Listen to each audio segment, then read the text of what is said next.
You really expect us to believe you didn't take the money? My mother's voice was cold, steady, and utterly certain. There wasn't a trace of hesitation in it, not even the slightest possibility that I deserved to explain myself. By the time she finished speaking, every member of my family had already decided I was a thief. What none of them realized was that less than an hour earlier, they had done something far crueler than accuse me of stealing $2,500. They had broken the heart of a 7-year-old little girl who had spent weeks believing her grandparents would finally choose her over their excuses.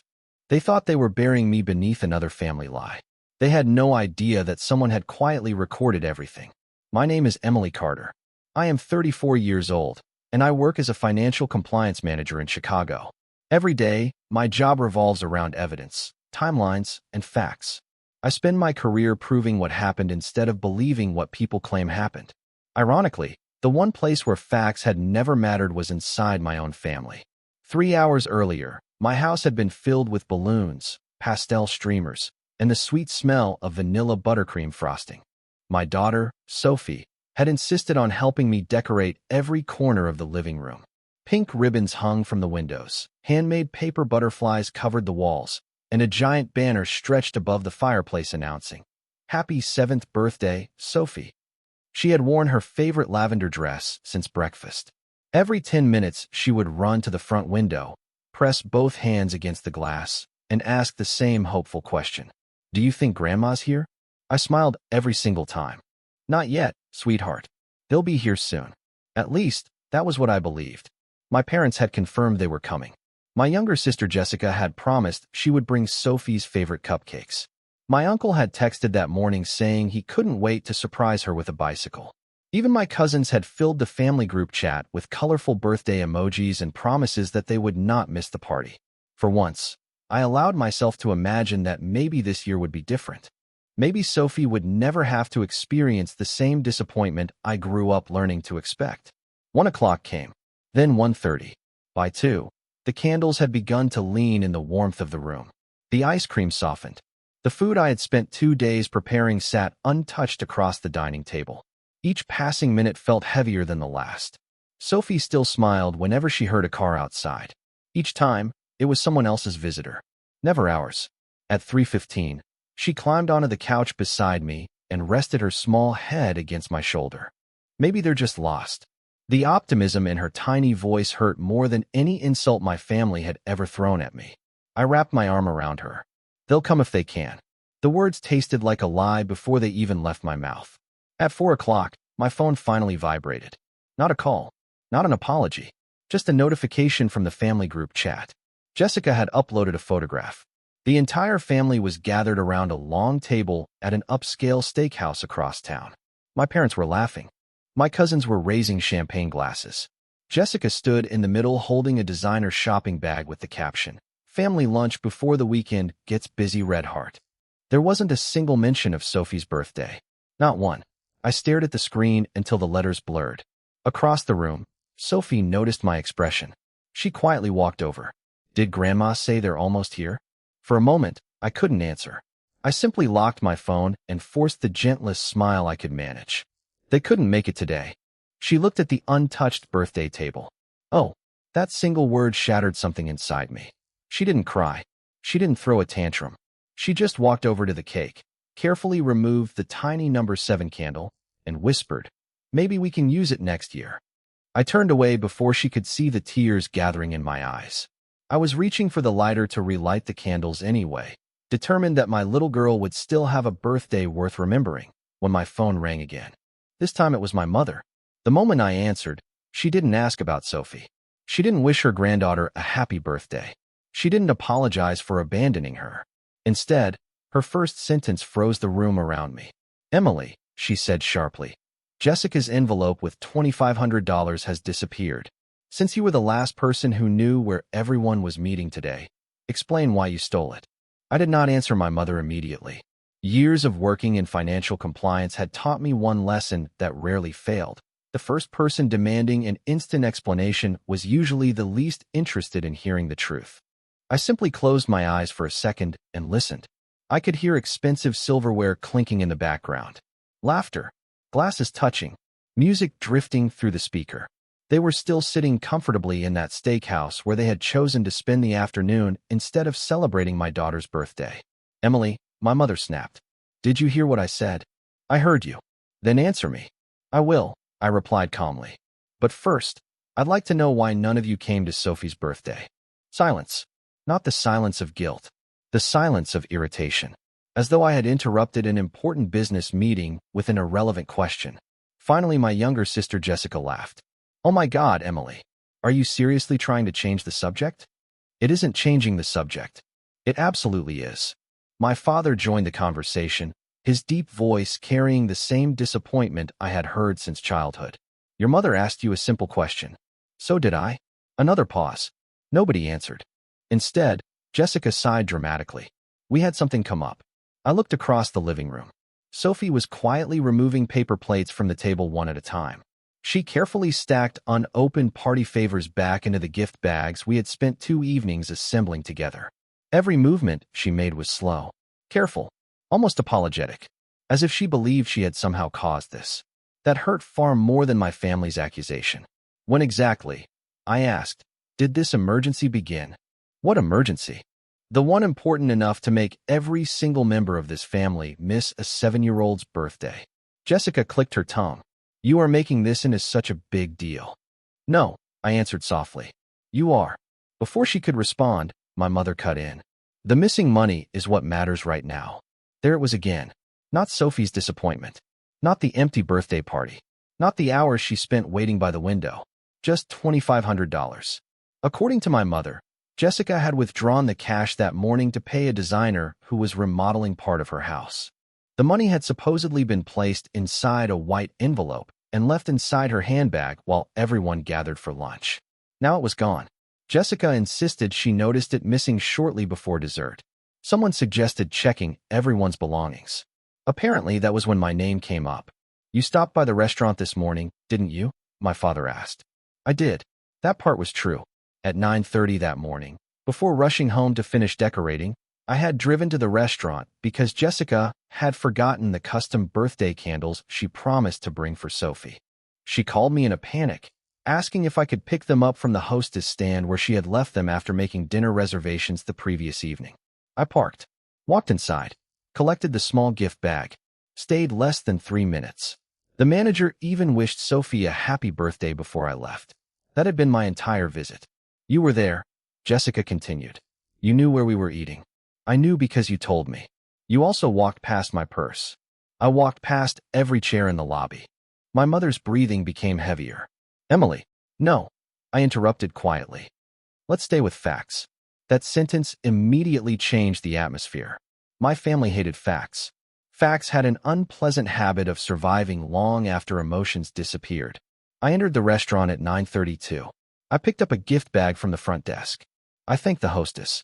I left. Jessica scoffed. Wow, convenient memory. It isn't memory. What is it then? My calendar recorded my arrival. Nobody spoke. My car records every trip through GPS. Still nothing. The restaurant entrance has surveillance cameras. Another silence. And according to you, I continued, the money disappeared hours later while all of you were having lunch together. I wasn't accusing anyone. I was simply arranging events in chronological order, the way I did every day at work. Jessica suddenly raised her voice. You always think you're smarter than everyone else. No, I know how investigations work. My father let out an impatient sigh. Your sister trusted you. I almost laughed. Jessica had never trusted me. Not with secrets. Not with money. Not with anything valuable. What she had trusted was something much more dangerous. She trusted that everyone in our family would believe her before they ever considered listening to me. Unfortunately for Jessica, this wasn't the first time someone had tried to rewrite a timeline in front of a compliance manager. And unlike my childhood, I had spent the last 10 years learning that evidence never cared who the golden child was. People often believe favoritism begins with expensive gifts or larger inheritances. In my family, it started with much smaller things. It started with who was believed first, who was forgiven fastest, and who was expected to apologize even when they had done nothing wrong. Long before Jessica accused me of stealing $2,500, my place in the family had already been decided. I was the dependable daughter. She was the precious one. I ended the call without another word. Not because I had nothing left to say. Because Sophie was standing beside me holding a small plastic container filled with untouched birthday cookies. "Mom," she asked quietly, "should I save these for Grandma?" The question caught me completely off guard. She still thought they might come, even after hours of waiting. Even after seeing the family photo Jessica had proudly posted online. I forced a smile that felt heavier than anything I had ever carried. "No, sweetheart. What if they visit tomorrow?" I knelt beside her. "If they want cookies tomorrow, we'll bake fresh ones." She nodded, accepting my answer with the quiet resilience children somehow possess before the world teaches them otherwise. "I think I'd rather give these to Mrs. Patterson next door." I kissed her forehead. "I think she'd love that." Watching Sophie choose kindness over disappointment made my chest ache. She deserved grandparents who celebrated her. Instead, she had inherited mine. As Sophie carried the cookies into the kitchen, I leaned against the dining table and looked around the room. Pink balloons floated lazily near the ceiling. Half-melted ice cream dripped down the sides of serving bowls. Every wrapped party favor remained exactly where I had placed it that morning. Nothing in the room had been ruined. Except the memory. I had spent years convincing myself that my parents would eventually change. Maybe becoming grandparents would soften them. Maybe they would love Sophie differently than they had loved me. Instead, history had simply skipped a generation before repeating itself. Looking at my daughter that afternoon brought back memories I usually kept buried beneath work deadlines and everyday responsibilities. When I was 8 years old, my elementary school held an awards ceremony for perfect attendance. It wasn't a major accomplishment. Just one certificate with my name printed in blue ink. I remember standing on the school stage, searching the audience for my parents. Every other child waved toward someone. I found 2 empty seats. After the ceremony, my teacher asked whether my family had gotten stuck in traffic. I smiled and said yes. I lied because it sounded less embarrassing than the truth. The truth was that Jessica had a gymnastics lesson that afternoon. My parents decided they couldn't attend both events. They chose hers. That became the pattern. When Jessica made the soccer team, the entire family drove 4 hours to watch her first game. When I graduated with honors from college, my father left halfway through the ceremony because Jessica wanted help buying furniture for her first apartment. When I received my promotion to compliance manager, my mother barely looked up from her phone before asking if I could lend Jessica another $5,000. It wasn't jealousy. Not anymore. Jealousy fades when something happens often enough. Eventually, it becomes expectation. Everyone in the family knew the rules. Jessica made mistakes. Emily fixed them. Jessica borrowed money. Emily earned it. Jessica created drama. Emily kept the peace. Somehow, keeping the peace always required me to sacrifice something. Time, money, respect, or silence. Especially silence. That was why today's accusation felt strangely familiar. The amount was different. The circumstances were different. But the script never changed. Jessica made a claim. My parents accepted it immediately. Evidence could wait. Emily could explain herself later. Or not at all. My phone buzzed again. This time it wasn't a family member. It was Ryan Brooks, Jessica's ex-husband. I stared at his name for several seconds. Ryan and I had never been especially close. After the divorce, he had disappeared from family gatherings entirely. If anything, my parents treated him as though he had never existed. Yet here he was calling me only 20 minutes after Jessica accused me of theft. I almost ignored it. Instead, I answered, "Hello." Ryan didn't bother with small talk. "Emily," he said in a tense voice, "don't answer any more questions from your family." I frowned. "What are you talking about?"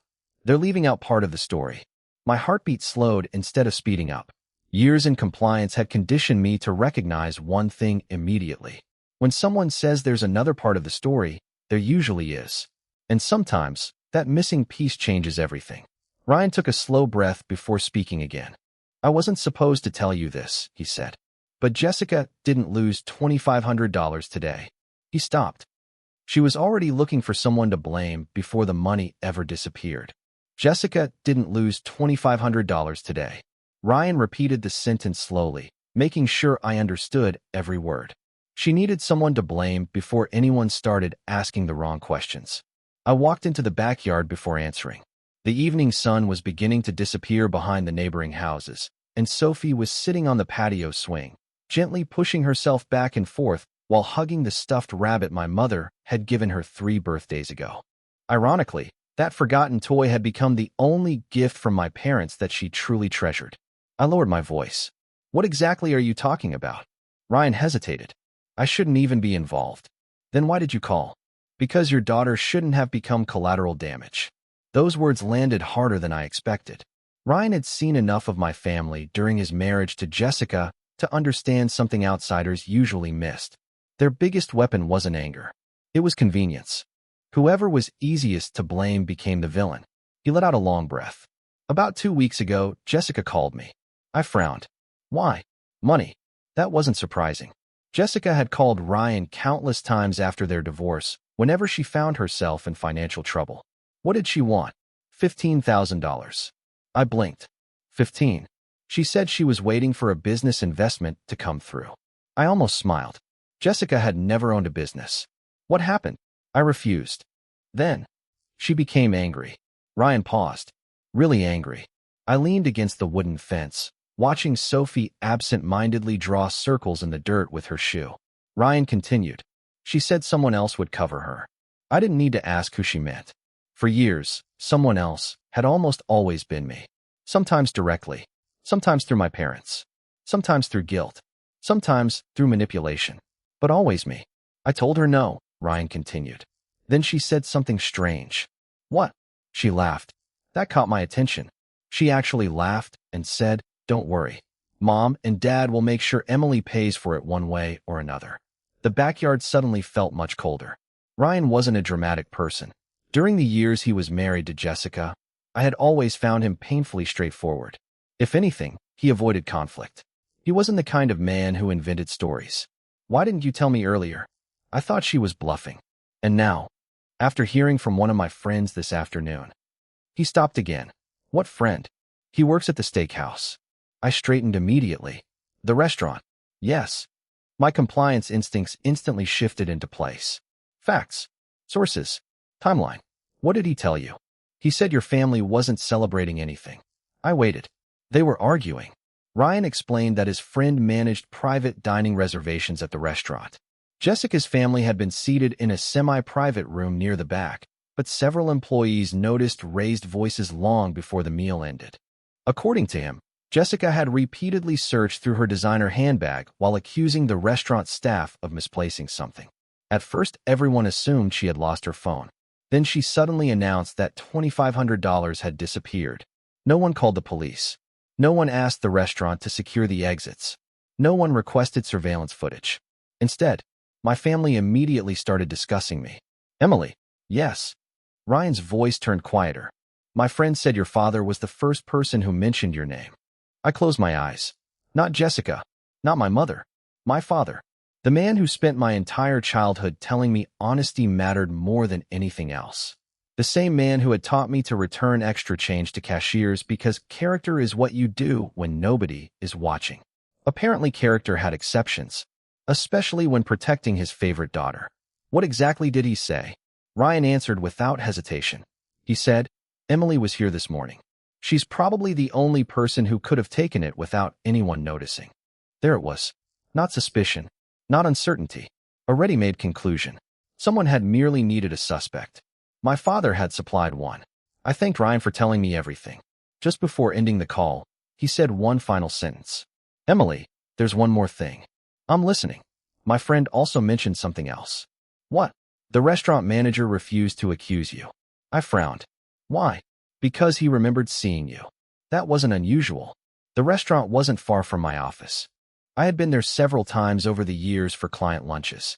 He told Jessica that the security cameras cover every entrance, every hallway, and the entire lobby.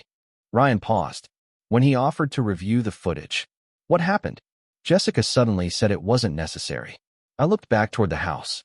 Inside, my phone buzzed again. Another family group message. Jessica had typed only one sentence.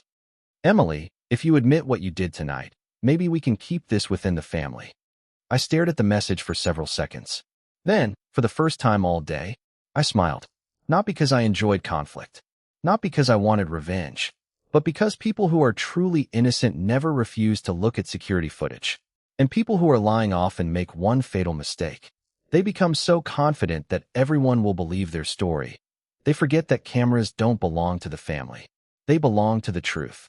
The moment Jessica asked me to keep this within the family, I knew the conversation had reached the point where words no longer mattered.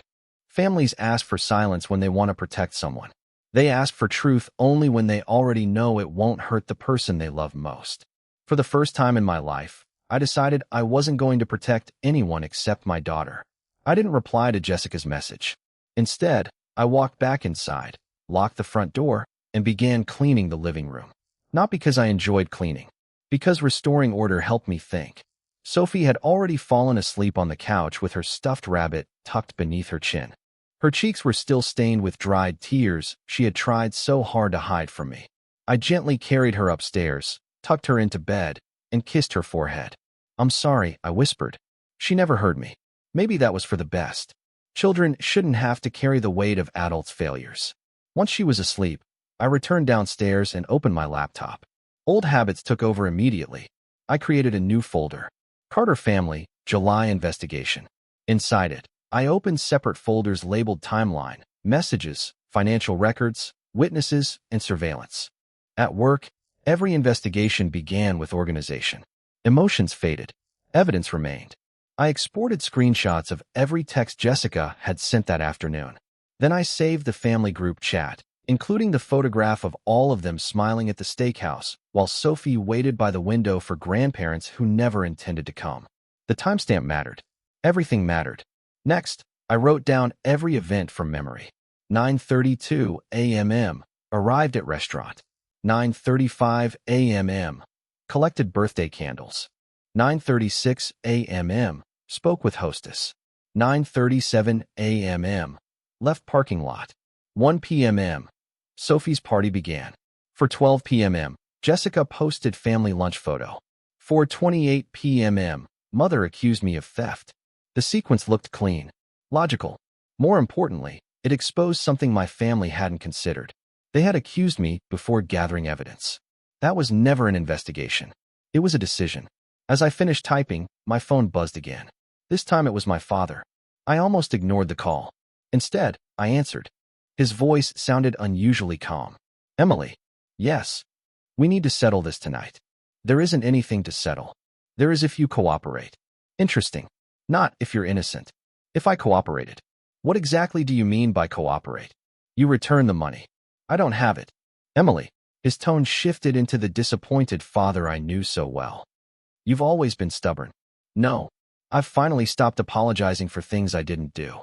Silence filled the line. Finally, he sighed. "Jessica doesn't want to involve the police." I nearly laughed. Of course she didn't. Police officers ask inconvenient questions. Security footage becomes difficult to ignore. Witnesses are interviewed separately. Facts replace family politics. Instead, my father offered exactly what I expected. "If you admit it now, we'll forget this ever happened." Forget. Such a simple word. They wanted to forget the accusation. Forget Sophie's birthday. Forget every lie that led us here. The only person expected never to forget was me. "I have a question," I said quietly. "What? Has anyone watched the restaurant's security footage?" Another pause. "No." "Why not?" "It isn't necessary." There it was again. Not necessary. Evidence wasn't necessary because they already believed the conclusion. "You know," I replied. "That's a very unusual position for innocent people to take." His breathing changed. "You think you're being clever." "No. I think cameras usually answer questions faster than arguments." Before he could respond, another voice suddenly appeared in the background. "Jessica, put me on speaker." A second later I heard her. "Emily, stop pretending." "I'm not pretending. You've always been jealous of me." I closed my eyes. Even now, she believed envy explained everything. Not hard work. Not promotions. Not years of financial stability. Just jealousy. "I have never wanted your life, Jessica." She laughed. "Then prove it." "I intend to. When?" "Soon." She sounded almost relieved. "Good." Then she delivered the sentence that convinced me this had never been about finding the truth. "If you don't confess by tomorrow morning, Mom and Dad are prepared to tell everyone in the family what you did." Not ask. Tell. The verdict had already been announced. They simply planned to spread it. I looked at the investigation folder glowing on my computer screen. 5 empty folders. one growing timeline, several unanswered questions, and one detail that refused to leave my mind. Jessica had rejected the restaurant manager's offer to review the surveillance cameras. People who lose money want answers. People who stage accusations avoid them. I ended the call without another word. Then I reached for my business card holder, pulled out the number of an attorney I had worked with on several corporate fraud investigations, and placed it beside my laptop. For years, my family believed I would always solve problems by keeping the peace. They had no idea that tomorrow morning, I intended to solve this one exactly the way I handled every fraud case at work. Not as a daughter, but as an investigator. The next morning, I didn't wake up feeling angry. Anger clouds judgment, and I couldn't afford that anymore. What I needed was clarity. My family believed they had cornered me because they still saw the version of me who spent years trying to earn their approval. They hadn't realized that woman had quietly disappeared a long time ago. After dropping Sophie at summer camp, I drove downtown instead of heading to my office. My first stop wasn't the restaurant. It was the law office of Daniel Mercer. I had worked with Daniel on several corporate fraud investigations over the years. He specialized in civil litigation involving financial misconduct, and one of the reasons our professional relationship worked so well was that neither of us made assumptions. We started with evidence. Always. He greeted me with a firm handshake before noticing the expression on my face. This isn't business, is it? No. Family. I nodded. Those are usually the hardest cases. Inside his conference room, I laid everything on the table. The screenshots, the timeline, Ryan's phone call, the accusation, the family messages demanding a confession. Daniel didn't interrupt once. When I finished, he leaned back in his chair. They accused you publicly? They're planning to. They've named you as the thief? Repeatedly. And they haven't contacted the police? No. He gave a slow nod. Interesting. That single word told me he was already seeing the same inconsistencies I had noticed. What would you do? I asked. I wouldn't contact your family. I wasn't planning to. I'd preserve every piece of evidence. Already started. I'd also send one very simple instruction. He opened a legal pad and wrote one sentence. Do not destroy, alter, delete, or overwrite any surveillance footage, electronic records, receipts, or communications related to July 18th. A preservation notice, he explained. It isn't a lawsuit. Not yet. It simply informs everyone involved that relevant evidence must be preserved, including the restaurant, including my family if they had messages, including anyone foolish enough to tamper with records afterward. I smiled. That was exactly the kind of move my parents would never expect. No accusations. No emotional speeches. Just procedure. Before leaving, Daniel looked at me carefully. Emily. Yes. If you're innocent. I am. Then don't rush to prove it. I frowned.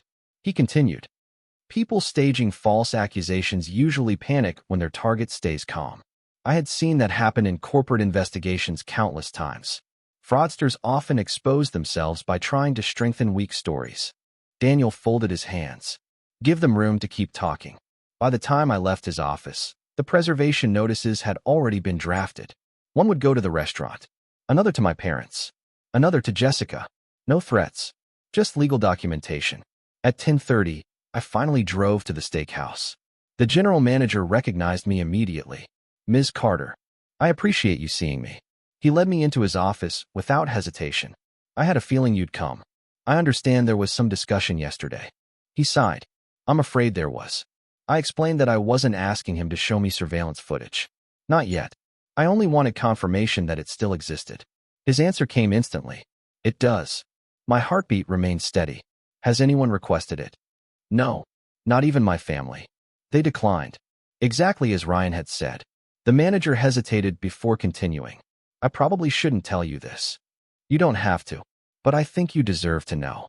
He folded his hands across the desk. When your sister reported the missing money, I immediately offered to review the cameras. I know. She refused before I even finished my sentence. He looked genuinely confused. Most guests insist on checking surveillance. I've never had someone refuse that quickly. Neither had I, unless they already knew what the cameras would show. The manager opened a folder. I can't release footage without proper authorization. I understand. But I can tell you one thing. I waited. Our cameras recorded every public area you entered. My voice stayed calm. How long was I inside? He glanced at his notes. Just under 3 minutes. Almost exactly what I had recorded in my own timeline. No contradiction. No uncertainty. Just another fact. As I thanked him and stood to leave, he stopped me. Ms. Carter. Yes. I don't know what's happening with your family. His expression softened. But yesterday, he looked toward the dining room. I watched a little girl waiting by the front window while the rest of your family celebrated in another room. He paused. I've managed restaurants for 22 years.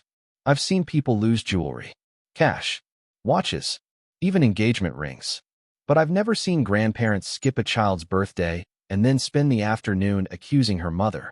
For the first time since this nightmare began, someone who had witnessed the entire day said exactly what mattered. Not the missing money, not the accusation. The real injustice had always been a 7-year-old girl left waiting for people who never intended to come. When I stepped back into the parking lot, my phone vibrated. Another message from Jessica. Family meeting tonight. 7 o'clock. Be there if you have any respect left. I looked at the screen for a long moment. Then I forwarded the message directly to Daniel, without adding a single word. Because by then, I wasn't preparing for a family meeting anymore. I was preparing for the moment their carefully rehearsed story collided with evidence they believed no one had bothered to preserve. By 7 o'clock that evening, my parents believed they were gathering the family to force a confession. I attended for an entirely different reason. Every fraud investigation reaches a point where the people involved become convinced their version of events is untouchable. That confidence usually lasts right up until they begin talking too much. I had no intention of arguing with anyone. I was there to listen. My parents' living room looked exactly as it had throughout my childhood.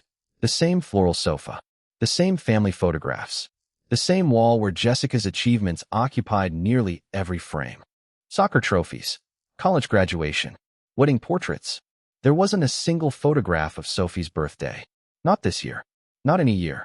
Jessica was already sitting beside my mother when I walked in. My father remained standing near the fireplace with his arms folded. No one offered me a seat. That, too, was familiar. Thank you for coming, my father said. I was invited. His expression tightened. This doesn't need to become ugly. It already did. Jessica rolled her eyes. Can we stop pretending? I looked directly at her. I never started. My mother slid a printed sheet of paper across the coffee table. We wrote down everything. I glanced at it without touching it. Apparently, they had created a timeline of their own. According to them, I had entered the restaurant, taken Jessica's envelope, attended Sophie's birthday party as though nothing had happened, and then refused to admit my guilt. One detail immediately stood out. There were no times, no witnesses, no supporting evidence, just conclusions. I noticed something missing, I said. Jessica crossed her arms. What now? The facts. She laughed. We don't need a courtroom. No. You've already held the trial. The room became noticeably quieter. My father finally spoke. We all know Jessica. So do I. We know she'd never accuse you without a reason. I looked at him for several seconds before answering. When exactly did she discover the money was missing? Jessica answered before anyone else could. During lunch. What time? I don't remember. Approximately. She hesitated. Maybe 1:30. I nodded. And when did you first accuse me? No one answered. I already knew. Around 4:30. 3 hours later. Enough time for countless possibilities. Enough time for dozens of people to enter and leave. Enough time for memories to become unreliable. So, I continued calmly. During those 3 hours, how many people handled your purse? No one. How do you know? I just do. Did you ever leave it unattended? No. Were you carrying the envelope when I arrived that morning? She blinked. I think so. You think? My father interrupted. This isn't an interrogation. No, I replied. It's called establishing a timeline. Jessica's confidence began to crack ever so slightly. She wasn't accustomed to answering precise questions. She was accustomed to making emotional statements that everyone accepted without challenge. I opened my notebook. Yesterday you told everyone I was probably the only person who could have taken the money. Because you were there. For 3 minutes. You still had access. I wrote something down. What are you writing? The answers. My mother looked uneasy. Emily. What? This isn't necessary. That sentence again. Not necessary. Evidence wasn't necessary. Documentation wasn't necessary. Only belief mattered. Until it didn't. I closed the notebook. I have one more question. Nobody spoke. when the restaurant manager offered to review the surveillance cameras. Jessica immediately interrupted. We've already discussed that.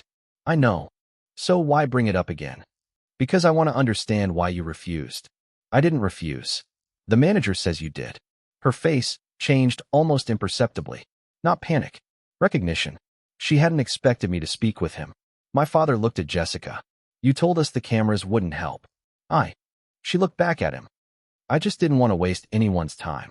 I watched my father's expression carefully. For the first time since the accusations began, uncertainty appeared across his face. Only for a second, but I saw it. So did Jessica. She immediately corrected herself. I was upset. He slowly nodded. The explanation seemed enough for him. It wasn't enough for me. Then my father turned back toward me. Regardless. That single word told me everything. Regardless of contradictions. Regardless of surveillance. Regardless of missing facts. He had already chosen which daughter to believe. A memory surfaced that I hadn't thought about in years. I was 16 when Jessica crashed my first car after borrowing it without permission. When the insurance company investigated, my father asked me to tell them I had been driving instead. It'll keep Jessica's rates lower, he had said. I refused. He didn't speak to me for nearly a month. That was the first time I realized my father's loyalty wasn't to honesty. It was to Jessica. Nothing had changed. Only the stakes.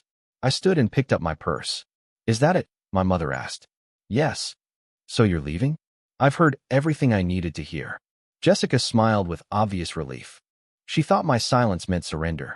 She had no idea that every contradiction from the last 30 minutes had already been documented in my notebook.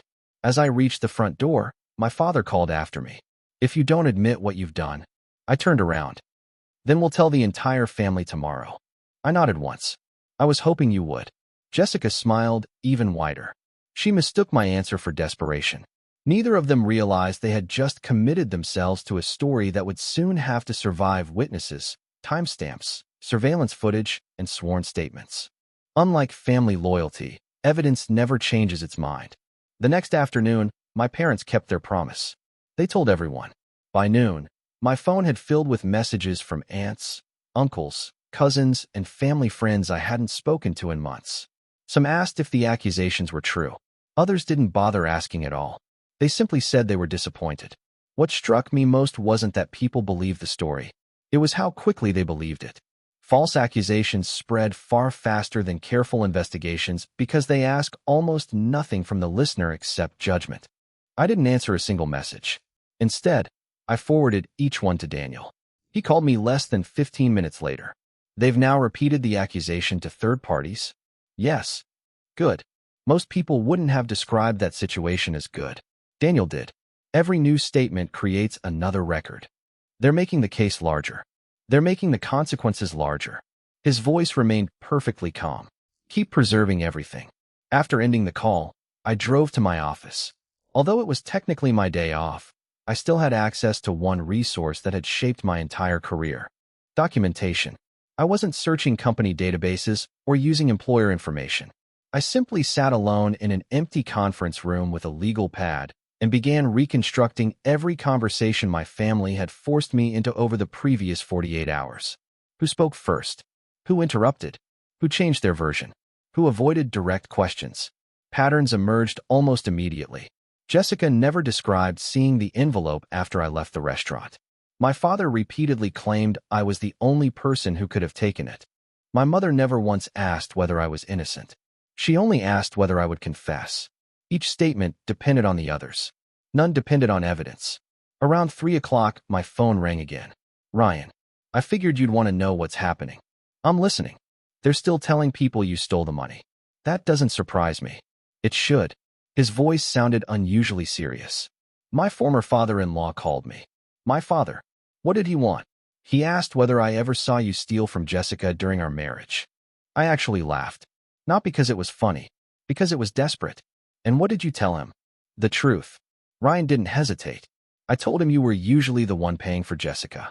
A memory surfaced immediately. 3 years earlier, Jessica had forgotten to pay the deposit for a family vacation rental. Rather than cancel the trip, I quietly transferred the money. No one ever repaid me. No one even thanked me. By the end of that vacation, everyone remembered Jessica for organizing it. No one remembered who had actually paid the bill. Ryan interrupted my thoughts. There's something else. What? He sounded nervous. My father. Yes. That was unexpected. Nervous how? Like he kept asking whether anyone outside the family knew about this. I understood immediately. It wasn't the accusation he feared. It was outside scrutiny. Inside the family, loyalty protected Jessica. Outside the family, facts mattered. Just before we ended the call, Ryan said something I hadn't considered. My friend at the restaurant told me someone requested copies of the reservation receipt this morning. Who? Your father. That made me stop walking. The receipt. Yes.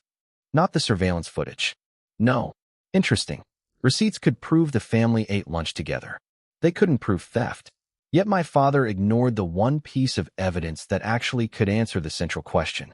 He still wasn't looking for the truth.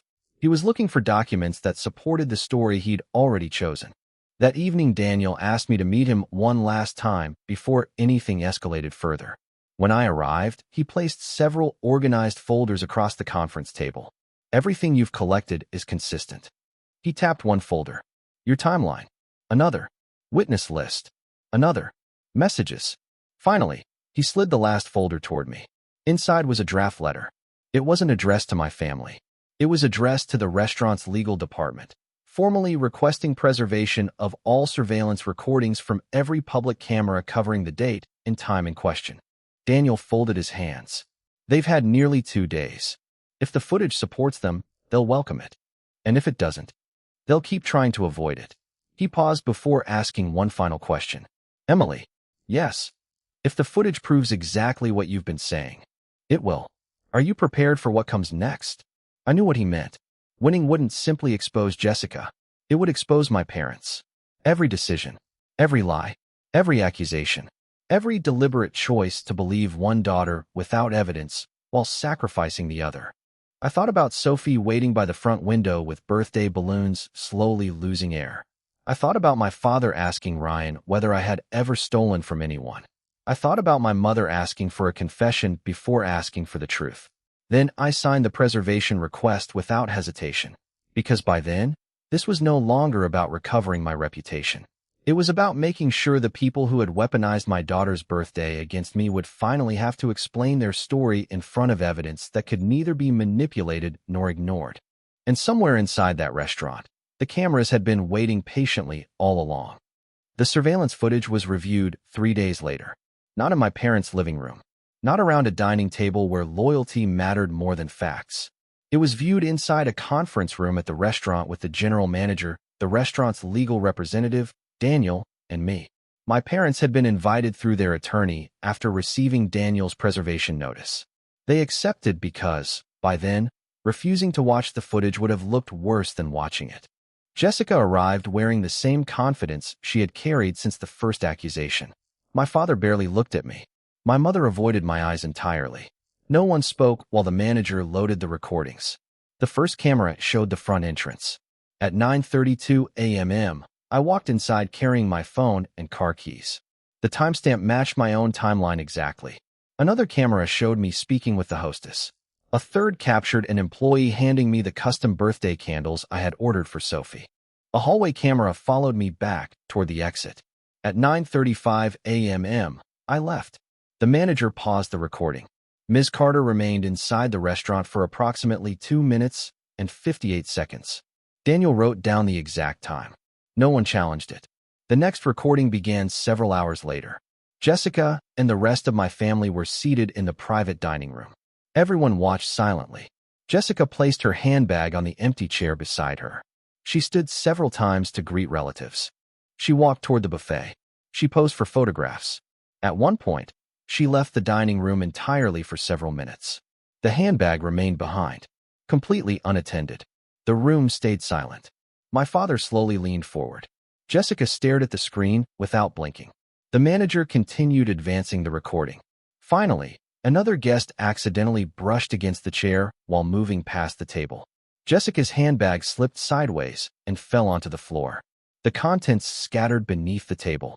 Receipts, lipstick, car keys, a small cosmetic bag, several folded envelopes. The restaurant employee helping nearby immediately knelt to assist. Jessica returned seconds later. Together, they picked everything up. The employee handed her every visible item before returning to work. The manager stopped the video. At no point did anyone remove cash from the purse. He switched to another camera positioned near the same hallway. It showed the identical moment from a different angle.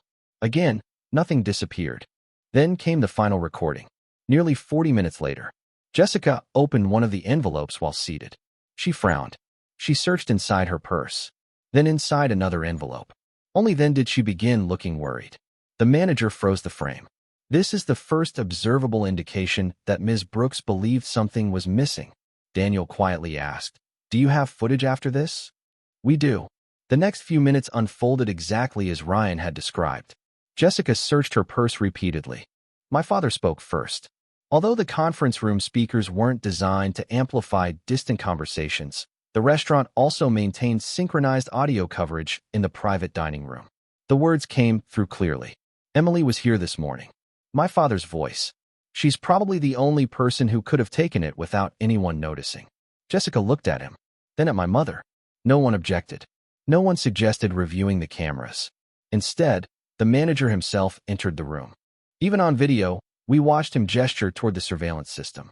His audio was unmistakable. "We can review the security footage if you'd like." Jessica answered almost immediately. "No. Not maybe. Not later. No." The recording ended. The conference room became impossibly quiet. For several seconds, no one moved. Then Daniel calmly slid a copy of my preserved timeline across the table beside the restaurant's timestamps. Every minute matched. Every statement I had made from the beginning matched. Every accusation made by my family stood unsupported. The manager broke the silence. "Based on our surveillance, we have no evidence whatsoever that Ms. Emily Carter took any property." My father looked at Jessica. Not me. Jessica's confidence disappeared for the first time. Maybe the cameras missed something." The manager answered before anyone else could. They did not.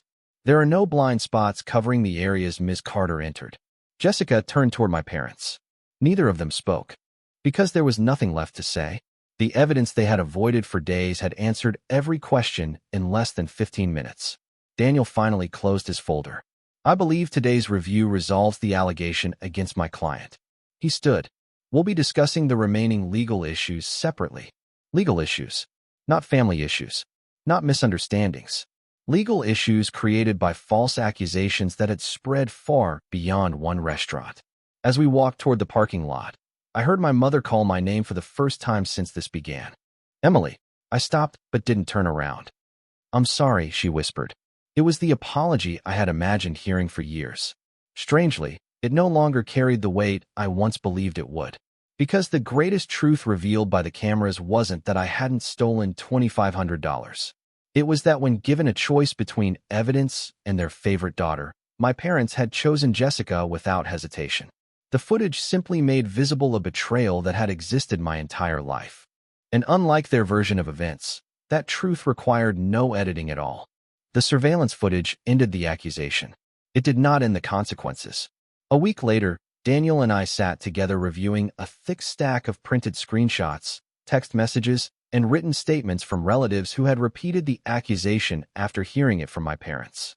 I hadn't encouraged anyone to argue with them or defend me online. I simply documented every conversation. That was the difference between reacting emotionally and preparing carefully. One creates noise. The other creates a record. Daniel looked through the final page before closing the folder. "They've apologized. Some of them. They've admitted the accusation was false." Privately. He nodded. "None of that erases what happened. It wasn't revenge I wanted anymore. It was accountability." Daniel explained that my parents and Jessica had already received formal notice requesting that they retract every false statement they had made to relatives and family friends. The letter also required them to preserve every text message and social media communication related to the accusation. "They have choices," Daniel said. "They can correct the record voluntarily. And if they don't, we continue." His answer carried no emotion. Neither did mine. Later that afternoon, my father called. For the first time in my life, his voice sounded uncertain. "I think we've all been through enough." I remained silent. Jessica made a mistake. Another silence. "We'd like to put this behind us." I finally asked one question. "Have you called everyone you accused me to?" He hesitated. "That's complicated." No, it's actually very simple. He sighed. Emily, you told them I stole from Jessica. Yes. You can tell them you were wrong. The silence that followed lasted several seconds. He wasn't struggling to find the words. He was struggling with the idea of admitting he had been wrong at all. Finally, he said, "Can't we just move on?" That sentence summarized my childhood better than anything else ever had. Ignore the damage. Protect Jessica. Move on. I answered calmly. I already have. Then I ended the call. The following day, my mother appeared unexpectedly outside my office building. She looked exhausted. Older. Not because of time, but because certainty had finally become difficult to carry. I just wanted to see you. I have 10 minutes. We sat on a bench across the street. She folded her hands together. I should have asked questions. Yes. I should have believed you. You should have looked for evidence. Tears formed in her eyes. I never thought it would become this. I looked at the traffic moving steadily through downtown Chicago. It became this the moment Sophie waited at the window while all of you celebrated somewhere else. She lowered her head. I know. No. You know now. There is a difference. She couldn't argue with that. After several moments, she quietly admitted something I had suspected for years.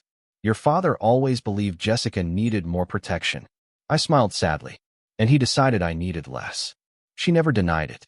That silence confirmed more than any confession could. Before leaving, my mother reached into her purse. She handed me a small envelope. Inside was a birthday card addressed to Sophie. Still sealed. She whispered, I forgot to give it to her. I stared at the envelope for several seconds before handing it back. Keep it. She looked confused. Sophie's birthday happened without you. I know. She doesn't need a late card. What she needed was her grandparents. My mother began crying quietly. For years, that sight would have broken my heart. Now it simply made me tired. Because regret always arrives after the damage has already been done. That evening I picked Sophie up from school. She climbed into the back seat smiling. Mrs. Patterson helped me plant flowers today. What kind? Sunflowers. She grinned. They grow really tall. I smiled through the rearview mirror. Yes, they do. As we drove home, I realized something that had nothing to do with lawsuits, surveillance footage, or family accusations.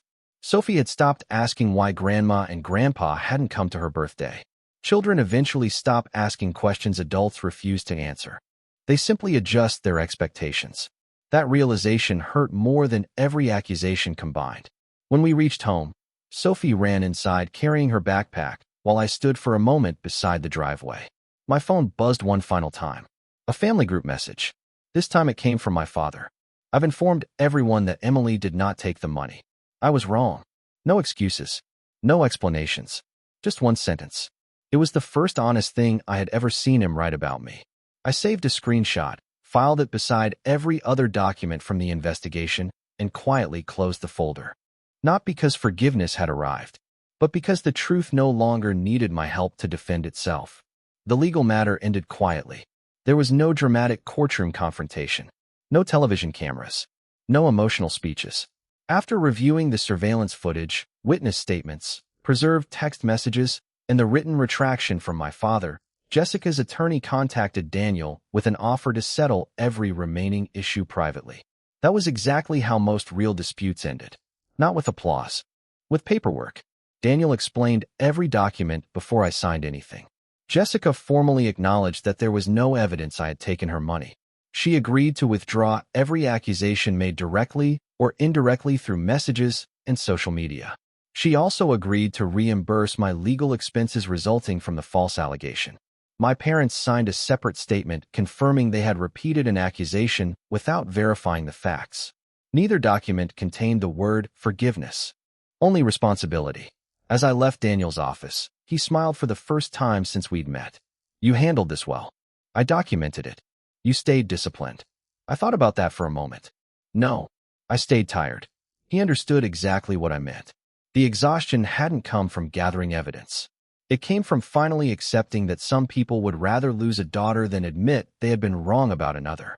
Several weeks passed without hearing from my family. The silence felt unfamiliar. Not lonely. Peaceful. One Saturday morning, Sophie and I returned to the neighborhood park where her birthday picnic had been planned. The balloons were gone. The cake had long since been eaten. But the small playground remained exactly as it had before everything happened. Sophie ran toward the swings while I sat on a nearby bench with a coffee. Mrs. Patterson happened to be walking her dog. She smiled warmly. I heard everything finally worked out. It did. I'm glad. After a short pause, she added something that stayed with me. You know, sweetheart, children don't remember expensive parties nearly as much as they remember who actually showed up. I watched Sophie laughing alone on the swings. Mrs. Patterson was right. Sophie's happiest memory from that birthday wasn't a gift. It wasn't decorations. It wasn't even the cake. It was baking cookies together afterward and delivering them to a neighbor who had cared enough to answer the door. That realization changed something inside me. For years, I had spent enormous energy trying to earn love from people who measured my worth against Jessica's. Meanwhile, genuine kindness had quietly existed all around me. I had simply been too busy seeking approval to notice it. The following Monday, another unexpected envelope arrived. This one came from Ryan. Inside was a short handwritten note. I thought you should have this. Attached was a copy of an old bank transfer from 3 years earlier. My account, $15,000. The same amount Jessica had asked him to lend her before all of this began. I remembered the transfer immediately. She had claimed she needed temporary financial help after making several bad investments. She promised to repay me within months. She never had. Until that moment, I hadn't even connected it to everything else. Ryan had written one final sentence beneath the copy. She never expected you to keep records. I smiled quietly. Of course I had kept records. That wasn't revenge. That was simply how I lived. I placed the transfer into the same file that already contained surveillance timestamps, witness notes, legal correspondence, and my father's written retraction. Then I closed the folder one final time. Not because there was nothing left to prove, because there was nothing left worth carrying. That evening, Sophie asked if we could start planning her next birthday. What theme do you want? I asked. She thought carefully. A garden party. With sunflowers. I smiled. That sounds perfect. She looked up at me. Can we invite people who actually come? The question stopped me for just a moment. Then I nodded. Yes. Only those people. Children often discover healthy boundaries long before adults do. As I tucked her into bed that night, I realized the greatest victory had never been proving I hadn't stolen $2,500. It had been refusing to let my daughter grow up believing that love required endless sacrifice, silence, or acceptance of unfairness. The investigation had cleared my name, but something far more important had happened along the way. The cycle that had shaped my childhood ended with me. And unlike every family tradition before it, that was one legacy I intended to protect for the rest of Sophie's life. Autumn arrived almost without me noticing. The legal files had been archived. The investigation folder now sat in the back drawer of my home office beside old tax returns and mortgage paperwork. It no longer occupied my dining table or my thoughts every morning. For the first time in years, my life wasn't organized around anticipating my family's next crisis. Instead, it revolved around ordinary things. Helping Sophie with spelling homework. Walking to the farmer's market on Saturday mornings. Watching sunflowers bloom along the fence she and Mrs. Patterson had planted together. Peace, I discovered, wasn't exciting. It was wonderfully uneventful. One afternoon, while reviewing quarterly compliance reports at work, my phone vibrated with a message from an unfamiliar number. It was one of my cousins. I wanted to apologize. She explained that after hearing my parents' accusation, she had repeated it to several relatives without ever contacting me. I believed them because they were your parents. I understood that. Parents are often treated as reliable narrators of their children's lives. Mine had counted on that. She continued. After Uncle Robert admitted he was wrong, I started thinking about other stories I had always accepted. That sentence lingered with me, not because it changed the past, because it acknowledged something much larger than the missing money. People had accepted my family's version of me for decades. The irresponsible daughter, the difficult daughter, the cold daughter, the one who cared more about work than family. None of those descriptions had ever matched the woman I actually was. They had simply been repeated often enough to become convenient. I thanked my cousin for reaching out. Then I wished her well. Nothing more needed to be said. A few weeks later, another unexpected development arrived. My father requested a meeting. Not at the family house. Not at a restaurant. He suggested a small coffee shop halfway between our homes. I almost declined. Instead, I accepted because I realized I was no longer afraid of disappointing him. When I arrived, he was already seated by the window. He looked older than I remembered. His shoulders seemed smaller somehow. Life has a quiet way of humbling people after certainty collapses. He stood as I approached. "Thank you for coming." I nodded, but remained standing until he sat back down. For several moments, neither of us spoke. Finally, he placed a worn envelope on the table. "I've been going through old papers." Inside were photographs. One showed me at 8 years old holding a science fair ribbon. Another captured my high school graduation. There were birthday parties, school concerts, and family vacations. Pictures I had forgotten existed. "I realized something," he said quietly. "I have hundreds of photos of Jessica displayed around the house." He paused before looking directly at me. "Most of yours were packed away." I didn't answer. There wasn't anything to add. He had finally discovered evidence that had been sitting inside his own attic for years. "I don't know when that happened." "I do." My voice remained calm. "It happened one small decision at a time." He lowered his eyes. "I thought I was protecting her." "You were. But every time you protected Jessica from consequences." I let the sentence hang for a moment. "You taught me that I could never expect fairness." His eyes filled with regret. "I can't change that." "No, you can't." The honesty between us felt unfamiliar. Not comforting, simply accurate.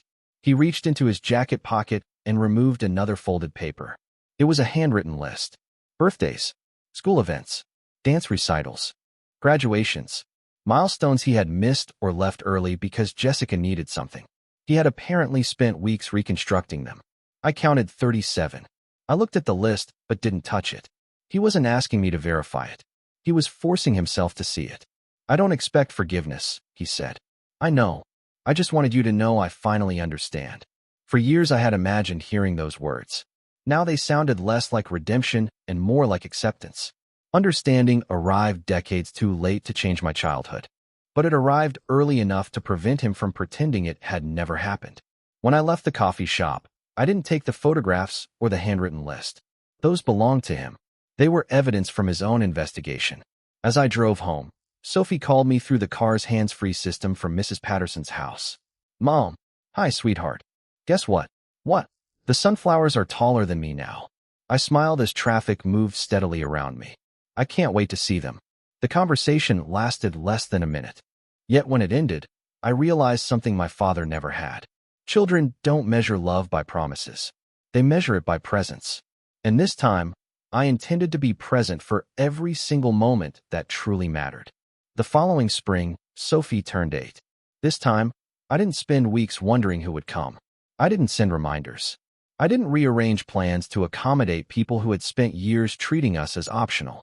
I simply invited the people who had consistently chosen to be part of our lives. Mrs. Patterson arrived carrying homemade lemonade. Sophie's teacher stopped by with a small stack of books because she knew Sophie had discovered a love of reading. 2 neighbors brought their children. A coworker I trusted came with her family. The backyard filled with conversation, laughter, and the ordinary sounds that make a house feel like a home. No one asked where my parents were. No one asked about Jessica. The absence that had once defined every family gathering no longer demanded an explanation. It had simply become part of the landscape. Sophie ran through the yard wearing a sunflower yellow dress, her laughter echoing between the fences. She looked completely carefree. Watching her, I realized something I had never understood while growing up. Healthy families don't require constant forgiveness because they don't repeatedly demand impossible sacrifices. They apologize. They change. They show up. That afternoon, while the children chased bubbles across the grass, Mrs. Patterson handed me a small envelope. "I thought you might like this." Inside was a photograph she had quietly taken during Sophie's 7th birthday, the one everyone else had missed. It showed Sophie standing beside me in our kitchen after we finished baking cookies together. Flour covered both of our shirts. She was laughing so hard her eyes were closed. I was looking at her instead of the camera. Mrs. Patterson had written one sentence on the back. "The people who stayed became the memory." I held the photograph for a long time. For months, I had believed Sophie's 7th birthday would always represent betrayal. Instead, it had become the beginning of something entirely different. It was the day I finally stopped asking my family to become the people they had repeatedly shown they were unwilling to be. A few days later, I received one final letter from my father. Unlike every previous message, this one asked for nothing. No meeting, no forgiveness, no second chance. He simply wrote that he had started attending family counseling by himself because, in his words, "I don't want to spend the rest of my life pretending I don't understand what I did." I folded the letter carefully and placed it inside the same drawer where the old investigation file rested. Not because it erased the past, because it belonged to the complete story. Evidence of wrongdoing. Evidence of accountability. Both deserved to exist together. The folder remained closed. I had no reason to open it again. Months later, Sophie and I planted another row of sunflowers along the fence. She looked up at me while covering the seeds with soil. "Mom." "Yes." "Do flowers remember bad weather?" I smiled. "I don't think so. I think they just keep growing." She nodded thoughtfully before patting the dirt flat with both hands. "I want to be like that." "So do I." As the sun began to set over our backyard, I looked around at the quiet life we had built. There was no dramatic victory waiting at the finish line. No perfect reconciliation. Jessica remained responsible for the choices she had made. My parents remained responsible for the years they had spent protecting one daughter by sacrificing another. Those consequences belonged to them, not to me. My responsibility was much simpler. To give Sophie the childhood I never had. To make sure she never confused guilt with love. To teach her that trust should be earned. Kindness should never require self-betrayal. And the truth is worth protecting even when standing alone feels difficult. Years ago, my family believed they could destroy my reputation with one false accusation over $2,500. Instead, they exposed something far more valuable. Character is not revealed when life is easy. It is revealed when lies become louder than facts and you still choose to stand quietly beside the truth. Looking back now, I no longer remember this story as the time I was falsely accused of stealing. I remember it as the moment I stopped chasing acceptance from people determined not to give it. That decision gave Sophie a different future. It gave me one too. And every summer after that, when the sunflowers grew taller than the fence, they reminded me that the strongest things in life are rarely the loudest. Sometimes they simply keep reaching toward the light until one day they stand where the shadows can no longer touch them.